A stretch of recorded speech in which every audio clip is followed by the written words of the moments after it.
বলিউডের আলোচিত নাম রিয়া চক্রবর্তী। অভিনয়ের চেয়ে বিতর্কে তার পরিচিতি অনেক বেশি। প্রয়াত অভিনেতা সুশান্ত সিং রাজপুতের সাবেক প্রেমিকা হিসেবে যিনি সংবাদ মাধ্যমের শিরোনাম হয়েছেন বারবার।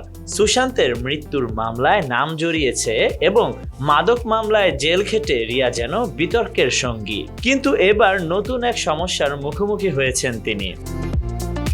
ভারতীয় গণমাধ্যমের খবর অনুযায়ী জালিয়াতির অভিযোগে রিয়াকে আইনি নোটিশ পাঠিয়েছে দিল্লি পুলিশ। সূত্র জানায়, একটি বিতর্কিত অ্যাপের সঙ্গে জড়িয়ে পড়েছেন তিনি, যেখানে অভিযোগ করা হচ্ছে গ্রাহকরা এই অ্যাপ ব্যবহার করে মোট 500 কোটি টাকা হারিয়েছেন। এই অ্যাপের স্পন্সরে ছিলেন রিয়া এবং তিনি নিজেও এই অ্যাপের জন্য প্রচারণা চালিয়েছেন। অভিযোগ উঠেছে, অর্থ বিনিয়োগের মাধ্যমে ব্যবহারকারীরা কোটি কোটি টাকা হারিয়েছেন। দিল্লি পুলিশ এখন তাকে জিজ্ঞাসাবাদের জন্য তলব করেছে। কিন্তু রিয়া একা নন।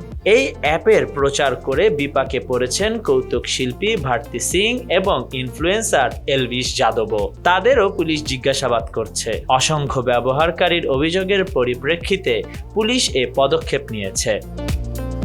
অ্যাপটি ব্যবহারকারীদের প্রতিশ্রুতি দিয়েছিল বিনিয়োগের পর তাদের অর্থ কয়েক গুণ বৃদ্ধি হবে, কিন্তু বাস্তবে যা ঘটেছে তা ভিন্ন।